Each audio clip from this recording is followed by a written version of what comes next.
എല്ലാവർക്കും cross media അപ്പോളജറ്റിക്സിലേക്ക് സ്വാഗതം.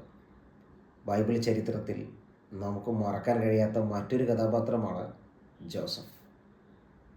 സഹോദരന്മാരാൽ ഉപേക്ഷിക്കപ്പെട്ട്, തള്ളപ്പെട്ട്, അടിമയായി മിസ്രൈമിലേക്ക് വിൽക്കപ്പെട്ട ജോസഫ് ഈ സഹോദരന്മാർക്ക് തന്നെ ആശ്രയമായിട്ട് മാറുന്ന വളരെ കണ്ണീരണിയിക്കുന്ന ഒരു കാഴ്ച നമുക്ക് ബൈബിൾ ചരിത്രത്തിൻ്റെ ഏടുകളിൽ കാണുവാൻ പറ്റുന്നുണ്ട്. എന്ന് മാത്രമല്ല, പാപത്തെ വിട്ടോടുന്നൊരു ജോസഫിനെ കൂടി നമുക്ക് കാണാൻ പറ്റുന്നുണ്ട്. ജോസഫിൻ്റെ ജീവിതം നമുക്ക് പ്രചോദനമാണ്.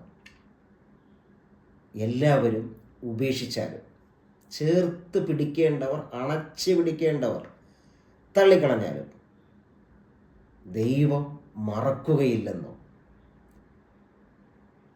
ദൈവം മാറിപ്പോവുകയില്ലെന്നോ അത്തരം ഒറ്റപ്പെടലുകൾ, തള്ളിക്കളയലുകൾ നന്മയ്ക്കായിട്ട് കലാശിക്കുമെന്നുള്ള ചിത്രം, നമ്മൾ പതറിപ്പോകരുതെന്നുള്ള വലിയ സന്ദേശം ജോസഫിൻ്റെ ജീവിതം നമുക്ക് തരുന്നു.